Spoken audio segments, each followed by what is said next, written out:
A honey dipper is a kitchen utensil used to collect viscous liquid, generally honey, from a container, which it then exudes to another location.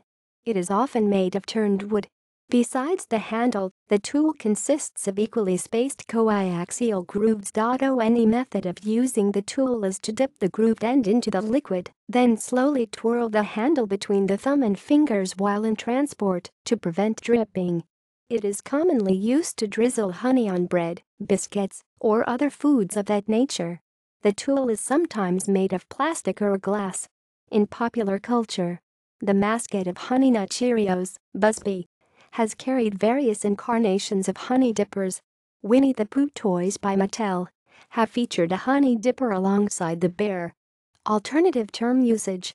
Since the 1920s, the term honey dipper has been used as a term of disparagement for the workers who empty septic tanks, clean latrines, and do similar work.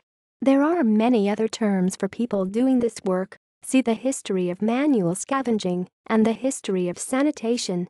References